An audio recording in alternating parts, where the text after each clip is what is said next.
Canas podcast. We talk sports. I was just waiting for you just to do that so you can get it out of the way. Canadian sports. You were done, I forgot. Welcome to Canas podcast, episode... 58. Are we 58 now? Yeah, 58. Cool. I can't think of the top of my head. We took a hiatus last week, as we probably mentioned in 57, because, just to mourn the loss for the Oilers. It was more because you went to Saskatoon again. Well, I went to Saskatoon because I needed to unwind from watching a piss poor effort. I guess we can start with that. We can start with the Oilers. There's literally nothing else to talk about this week. Yeah, basically. Right. Listen, last year I was not upset about. I was sad that we lost in the conference final, but Colorado was a better team, outplayed us, and the Oilers actually put in a good effort against them. Oh yeah, 100%. Definitely. This year, Oilers were the better team. Vegas outplayed us completely. Oilers, if they played any better at all, should have won. And it was an absolute embarrassing effort by them. This playoffs, you knew but our path to the Cup Finals was fairly easy if we played our game. We were the hottest team in the last 20 games of the regular season, and we just didn't play like we were supposed to. It's absolutely brutal. We played LA, was the third hottest team in the league entering the playoffs. Then we played against Vegas, who was the second hottest team entering the playoffs. So the best team. I stand by it. I think the Cup winner is coming out of the Pacific. I do. I stand by it. I think it's going to be Vegas is going to win the Cup. You can't count out the Florida Panthers, though. No, Vegas is winning the Cup. I'm going to say Florida. Okay. Well, that's fair. Well, that's good. Vegas still has to win tonight's game. Yeah, or today's game. Florida's a heck of a team. Don't get me wrong, and they had arguably the toughest road to the final.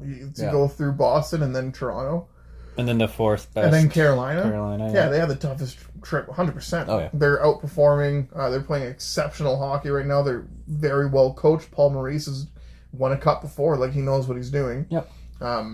Absolutely. I don't think there's any question that Florida very well deserving of the position they're in right now. That said, it should have been an Edmonton-Florida final in that case, or should have actually Edmonton-Boston, and Boston would have clutched up and closed out their series against Florida. But Boston did not play well, games 5, 6, and 7. Edmonton did not play well, games 5 and 6. And, the better teams won the series. You know what was the actual reason for Edmonton? What? That stupid playoff song that they made because Calgary did it last year. Oh, probably. Whoever came up with that is an idiot. Seriously. Oilers fans are the worst.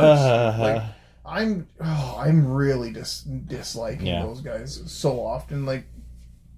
Whatever. Edmonton's got it. They have to make the Cup final next year now. They have to get there. I think another defenseman and better goaltending will get them there. Yeah. Because there's no. What do you think they're going to do? What do you think they're going to do in the off season? Get rid of Yamo's contract for sure. It's easier said than done. It's a tough contract to move. I would say move get rid Ceci of Yamo. As well. Replace Ceci with a physical Top right shot 4. defenseman. Yeah. Ideally, it's top 4. Yes. Yeah. Ideally, it's top 4. And then get one other bottom pairing defenseman who can interchange with Vinny Desharnais on the right side. Yeah. Because we're kind of stuck with our goalies right now. And that's the thing. I think Stuart Skinner gets over this whole rookie thing, and I think Jack Campbell only gets better. Jack Campbell was unreal in the playoffs for us this year. I don't know why they didn't play him. Yeah, that was a mistake, I think. That was I think a Stuart big Skinner mistake, was nervous. I wouldn't blame him. I wasn't going to blame Stuart Skinner for how he played this playoffs. I agree, but I also think that, this team is a team that's always needed that one spectacular save to bounce the team, and we never got that. No. Not from Stuart Skinner. We got it from Jack Campbell. We did, yeah. Victor Arvidsson's save. Oh, man, that was huge. And then that jump started this team for the rest of from the series, honestly, for the rest of the series against LA. Yeah, nothing else but a piss poor effort against Vegas. I mean, Vegas outplayed us and they figured us out, and they deserve to make it through 100%. Oh yeah. Let's not take anything away from Vegas. But an abysmal performance by the Oilers. And they better learn from it.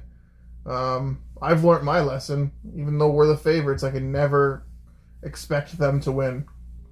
I'm so done with wanting them to win more than they want to win, almost. Just think of them losing, and then it'll be the opposite. Seriously though, just brutal. But they're all taking a good offseason because no Oiler is actually at the World Championship, and you can tell because of the rosters at the World Hockey Championship. Well, they have a decent roster, but one player that you notice that's on the team is like a head scratcher for sure. I'm sorry. No, they have a good roster because Canada's talent is so deep, but not a single one of these players makes Canada's A, B, or C roster. And I stand by that wholeheartedly. We have a full, healthy team. Not a single one of those players on the roster right now makes Canada's A or B roster for sure. Maybe a fringe C roster. And I mean fringe. More likely D. And Milan Lucic is on the team? Please. He wouldn't even make a freaking Pee-wee team right now. Just brutal. I don't know why he's there. Well, leadership. Yeah, I mean, he has experience in games, but nah, dude. Just, I don't know. I have absolutely no idea. What an awful. And we're in the finals, though. Well, yeah, that's just how deep Canada is. Yeah. You don't have McKinnon, you don't have McCarr, you don't have Crosby, you don't have McDavid, you don't have... I would put Nugent Hyman over every single one of the players on that If we were going to roster. put all those guys, we'd be winning 10-0. Seriously, though. You don't have Patrice Bergeron, you don't have Brad Marchand, you don't have... is Charlie McAvoy? He's American. Yeah, he's not even on the United States roster. You're nah, dude. Just awful. Absolutely awful. Awful rosters. Oh, in other NHL news, Kyle Dubas is out. So that's going to be a big question for, I guess, Austin Matthews, seeing if he wants to stay in Toronto or not. They made it out of the first round just to get beat by Florida in 5. Part of that problem is in the dressing room. I don't think Dubas had some pretty tough signings, handing out big money to players, and I think that's his downfall for sure. And then now his prospect pool is pretty diminished. Oh yeah, that prospect pool is just awful in Toronto. Yeah, I mean, if Matthews does decide to walk, that's Toronto. If they don't sign him this year to a max extension, you think at the beginning of the season? I do. I think. Well, what's their realistic chances of winning the cup next year if they run it back? I don't think it's that high. They don't have very good goaltending. I think at most they'd make it again to the second round. Yeah. So they either go all in one last time, and then just destroy their. But even then, so if Austin Matthews re-signs with them, yeah, go all in for the rest, for the rest of his contract, 100%. That makes sense. So basically, if they sign him before the season, then just go all in. Yeah. And if they don't... But if they don't, I think they need to look at their chances and then look... If they trade him at the beginning of the season, they're going to get a monumental return. And I mean, the biggest return in the history of the NHL. Oh, probably. More than what Gretzky Yeah, got. I was going to say more than Gretzky for sure, yeah. Austin Matthews would fetch... And call me crazy, but I think it starts with the other team's best... 2 best prospects, 3 first-round picks, an NHL defenseman, and a top 4 NHL defenseman, and a top 6 forward minimum. Let's say they're getting this trade. Arizona doesn't have anything for it. Yeah, I was going to say probably not Arizona. Let's say hypothetically this trade would be with a team like Buffalo. Okay. Buffalo. It'd be Jack Quinn. Mm-hmm. It would be Owen Power. Ooh, okay. 3 first-round picks. And it would be not Tage Thompson, he's too good. Tuck? No, Tuck wants to stay. But it would be But Tuck. it'd probably It'd be have Tuck. to be Tuck, yeah. So it would be Tuck, Power, Jack Quinn, who's their top prospect forward, 3 first-round picks. I can't think of a defenseman for... Because they're definitely not trading Darlene. No, Darling's untouchable for them, for sure. But for sure. Owen, that's why I said Owen Power, for sure. Oh, that's your defenseman? That's my defenseman. Oh, okay. And then I guess then another and then prospect. one other prospect. Yeah. I think that's the return that Matthews fetches, especially if he finds a way of negotiating a contract extension with that team, because you have to get rid of a cap. First off, you have to get rid of that cap. Yep. And secondly, yeah, Buffalo has the prospect pool for it. Yep. Or like at Chicago, for example, it'd be all 3 of their first round picks this year, because this is a very deep year, a very deep first round. But do you think they would trade basically Bedard for Matthews and like 2 other picks? Oh, right, Chicago about the lottery. No. Okay, a buddy of mine, did I tell you what a buddy of mine said? No. Okay, he said, okay, think about straight up right now. Would you trade the first overall pick for one of Connor McDavid or Leon Draisaitl for this year's draft? I'm like, no. He's like, no, think about it. Yeah, I thought about it. Absolutely not. That's ludicrous. He's like, oh, come on, like you could use the cap. I'm like, okay, you can use the cap. Connor Bedard's going to be an elite superstar in the NHL. I genuinely think he gets close to breaking Gretzky's goal scoring record, like goals. Bedard? Yeah. Yeah. I think that's his ceiling, and I do not think he finishes in the top 20 in points. He's just going to score. I think he's just going to score. I think he's going to be like an Ovechkin, which, don't get me wrong, exceptional. Yep. But I'd take Draisaitl over Ovechkin. Yep. I would too, yep. Just his passing, the fact that he plays center. He plays fairly physical too. Big physical player too. Yep. I don't think Connor Bedard I think Connor Bedard doesn't get any better than Ovechkin, which is still an elite player. Oh yeah. But no.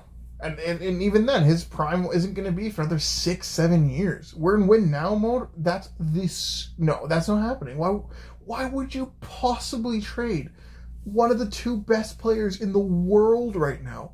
And Victor, you're a homer. No, they finished 1-2 NHL scoring like 3 of the last 4 years. Don't tell me that they're not the two of the best players together. Oh, Victor, but they're playing together. Sweet. So does Austin Matthews and Mitch Marner. They don't come close to getting their points right now. I don't get that argument. Yeah, don't even at me with this. Not everyone in the world can play with those guys. Milan Lucic only put up 40 points with Connor McDavid's wing. That's just because Milan Lucic sucks. Benoit Pouliot was on that wing. Pat Maroon was on that wing. Like, yeah, their numbers went up. Pat Maroon definitely benefited from that. Pat Maroon is the type of guy who goes to the front of the net and gets those greasy goals. That's true. That's how most of his goals came. Right? Zach Kassian was on that wing. Like, and who's it? Ryan Nugent-Hopkins is on McDavid's wing, and he did not have good seasons on his wing. It wasn't until this last year when he was playing. I guess part of his season on the wing, but he was getting a lot of power play points because that power play is just ridiculous. Yeah, he was also playing by himself too, like on his own. He played line. on his own, line for like a third of the season, I'd say. Yeah. No, I wouldn't do that. I wouldn't do Connor Bedard for Austin Matthews. No.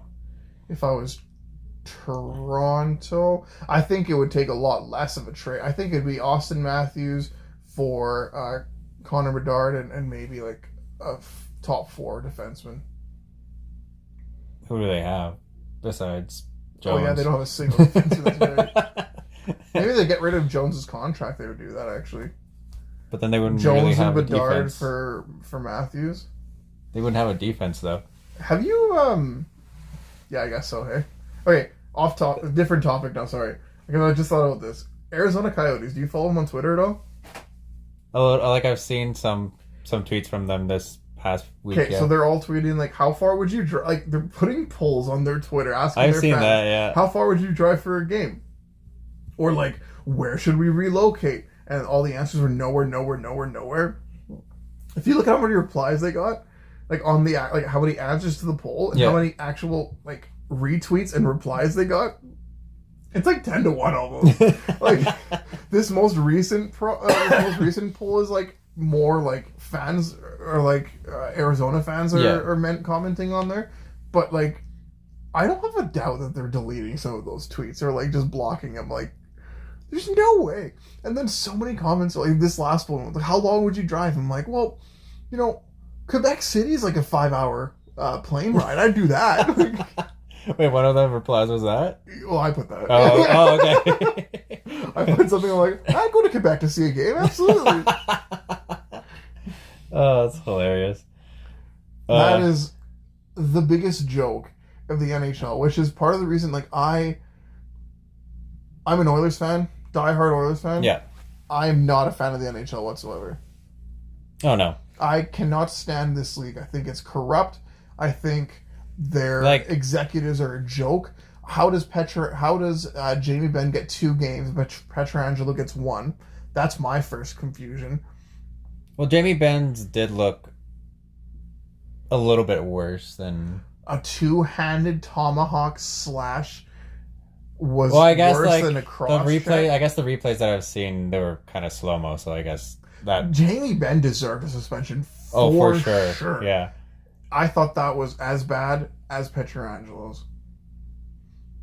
Actually, I thought it was less bad because it was actually in the heat of the game as opposed to... Well, not really, because Jamie Benn didn't have to just keep falling forward and cross-check his face. No, but it was still... It was the... Like, you could have just, leaned to the side and fall to the side instead of... They were both bad. They were both bad. No, they were both bad, yeah. Been, I think each of them were 5 game suspensions or more, regular season for sure. Yeah.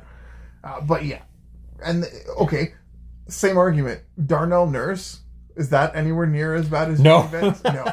Like, oh my god. That's just so infuriating. No, basically, I've watched far less hockey this year than last year just because the officiating was just horrible. I make sure to only watch Oilers games. Yeah. I don't watch any other NHL game. I don't have the radio on for the NHL. I don't buy any of their merchandise or their gear anymore.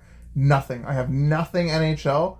It's just Oilers. And even then, I don't go to the games anymore. I only watch on TV. Yeah. I won't do... I didn't go to the games because I'm superstitious and they were 1-5 when I went. But, no, I don't... There's... Until Gary Bettman leaves, until Arizona gets... Gary Bettman saved the Oilers a long time ago. I don't care anymore. Yeah. Thanks, Gary, for saving us a while ago, but, really, it's OEG. OAG is what's known OAG. What was the Oilers Edmonton Investment Group? EIG. EIG is what saved us. Yeah, Gary Bettman gave us time, sure, but EIG is what saved us. And the fact that Wayne Gretzky was playing here, that's what saved us. But this league is just brutal right now. You have George Peros, who shouldn't be at the head of the player safety because he's the one that's been suspended the most, probably in the history of the game. That guy was just awful. You know who should be a part of the Department of Player Safety? It should be like the Eric Lindros, Paul Correa. People's careers ended because of other players' dirty plays. They're the ones that should be in charge of that because they're, actually care about protecting them. You know who I think the next person will be for player safety? Sean Avery. I was going to say Rafi Torres. Oh, yeah, either or. Because that's basically what's going on. Yeah, and then the officiating, listen, I get it. They're human. I get it. But call the freaking rule book. Yeah, call the rules. Especially when it happens right in front of them and they don't do anything. And even in the regular season, my biggest gripe is you know what? Oilers power play is 35%. Well, stop feeling bad for giving the Oilers a power play when they deserve it. Yeah, it's not our fault that our power play is that elite. It should be against the other teams. Should be game planning. That's part of the Oilers' strength. You can't take away our biggest strength just because you're scared that my calls are going to affect the game. No, their stupid penalties is what's going to affect the game. Games 1, what was it? 1-3, games 1 and 3 for the Oilers against LA. That was our own fault for putting ourselves in the penalty box. Yep. 100% it was. 100%. Right? How... You put yourself in the penalty box, expect the consequences. Yep. Oilers paid for they suffer the consequences for putting themselves in the box. You game plan around it. But when the officials are siding with a team just because they don't want to put the other team on the power play as often, like, come on, man. And the Department of Player Safety too, just giving out that stupid suspension too. I get it's in the rule book, but every single one this season was overturned. They just wanted to make it easy for them. It's 1-1, whatever. Like, just absolutely brutal. It's very clear that all the NHL cares about is money and making money, which I get it. It's a business. It's a business, yeah. But when you're treating your fans like this and this much garbage, you're going to start losing them. We used to have season tickets. We used to go to every single game.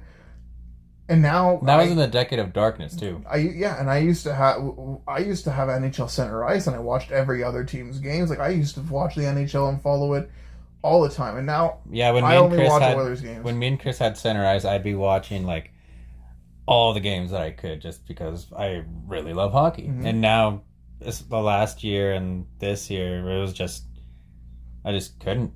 And what's with all the 8 p.m. starts? I mean, I get it that you guys have to like broadcast, but like, nobody in the entire Eastern time zone is going to watch any Oilers games, and you have two of the best players in the world playing over here, and you're putting us on 8 p.m. Pacific or Mountain Time starts? Like, come on, dude. I get it if it's 8 p.m. Mountain when we're playing on the Pacific Coast, but no when we're playing on the East Coast. Yeah, like, we've said this a million times. The NHL doesn't know how to market themselves. No. What they should be doing is they should be marketing their superstars. Like Matthews, McDavid, NBA does it well. Draisaitl. The NBA does it well. NFL does it well. Put them on every poster and everything. Yeah. Like, what's going to market them more? Getting them more points? Oh, 100%. Then put, like, more penalties. Call penalties. Don't hinder the best players in the world. Like, you look at David Pastrnak. Like, how many penalties does he... how do I call it? How many penalties are called against him? You know, like on like players. Yeah, that's the word. Thank you. How many penalties does he draw? The players with the most drawn penalties, apart from maybe 2 outliers, they're all like bottom 6 forwards. No, like, your best players should be the ones drawing the most calls, because that's how much more elite they are than the rest of the players. Like, every player in the NHL is an exceptional hockey player. Except for Milan Lucic. But every single player in the NHL is an exceptional hockey player. Correction, also half of Arizona. Somehow they made it work for them this year. Somehow they weren't last and they didn't get Bedard. Yeah, but that's on the players, eh? The coach and the players just busting their rear ends off. And the GM wanted to fucking tank. Like, the whole organization wanted to tank. What a joke of an organization. The actual team was like, hell no, we're just going to play our best and not tank. Good for them, man. Yeah. Good for them. I was pretty pumped about that. I was pretty happy for them. One last news for the NHL before we just quickly talk about the other sports. Craig Conroy, new GM for Calgary. Yeah, I don't know what he's going to do there. I don't know. I think his big thing he has to do is Elias Lindholm. What he's going to do with him. Yeah, because are you going to actually, you know what, though? That return that they got for Tkachuk was nowhere close to... that was a fair trade. That was a good... At the time, that was a good trade. Mackenzie Weegar, Jonathan Huberdeau. Weegar.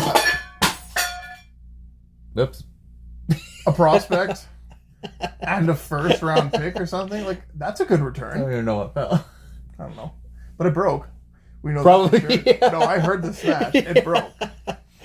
Anyway. That was a good return. Yeah. For just Tkachuk? Absolutely. Yeah. But what they didn't take into account was Tkachuk is the heart and soul of that team. And then Sutter's a jerk. So that made it worse, yeah.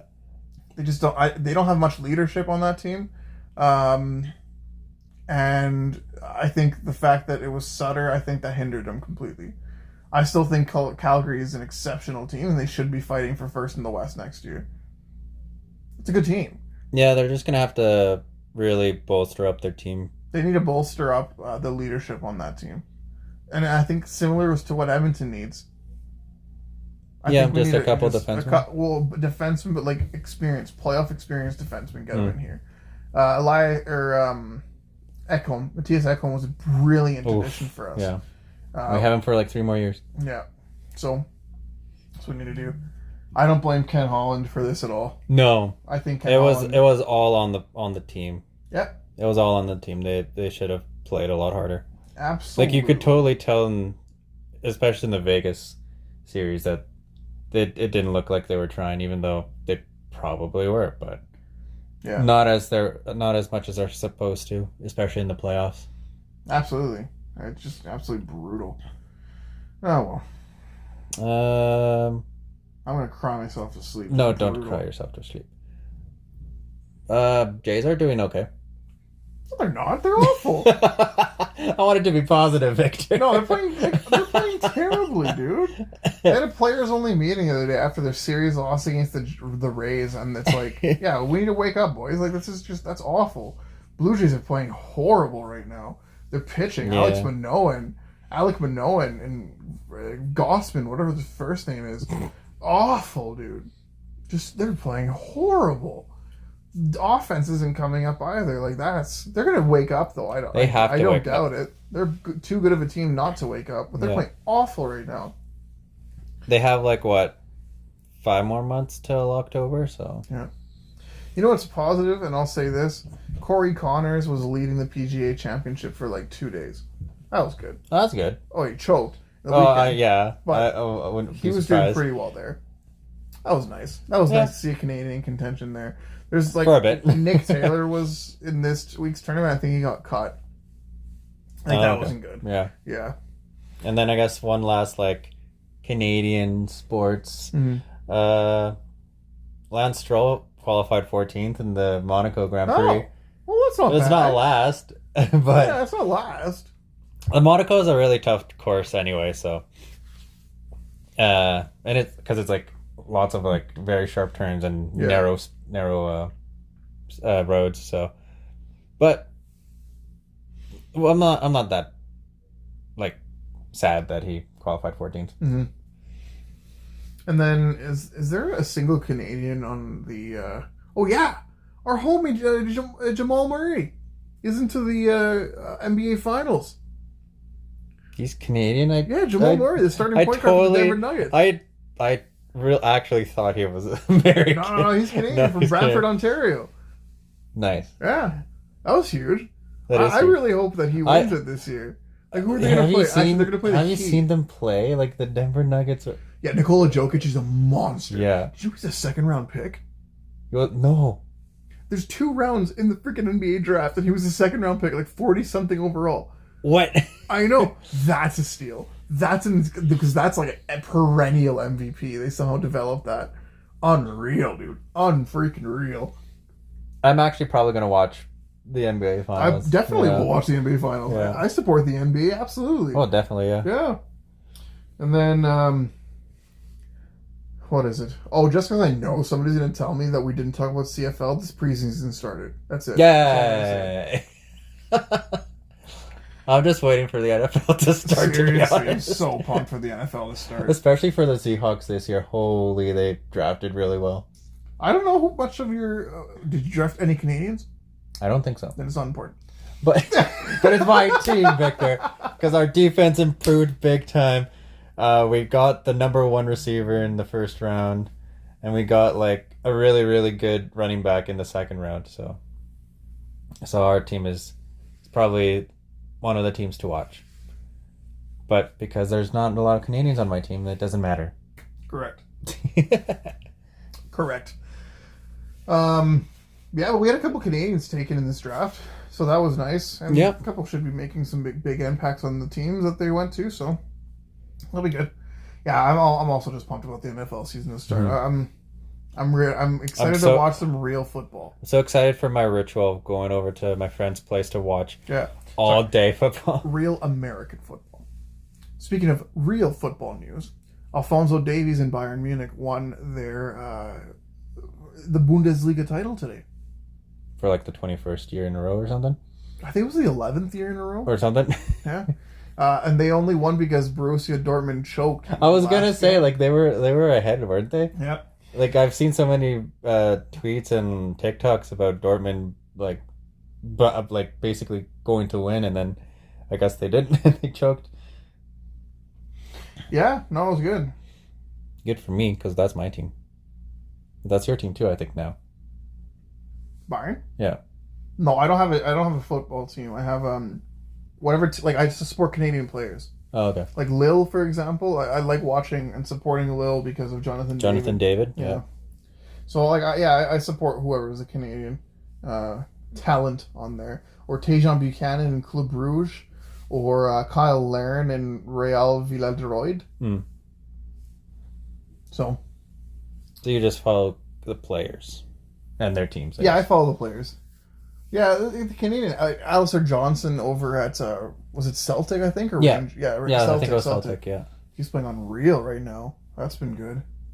And then Wrexham because of the owners. Yeah, come on Wrexham! Oh, dude, season 2 of Welcome to Wrexham is going to be unreal. What they did a series? You've never seen Welcome to No. Wrexham? Celso, we're watching Welcome to Wrexham. Okay. It's on is it Apple TV or Amazon Prime? It's one of the two. Okay, I have Amazon Prime. It's on Prime, I think. No, it's on Disney Plus.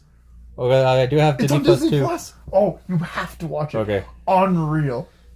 Chills. Absolute chills.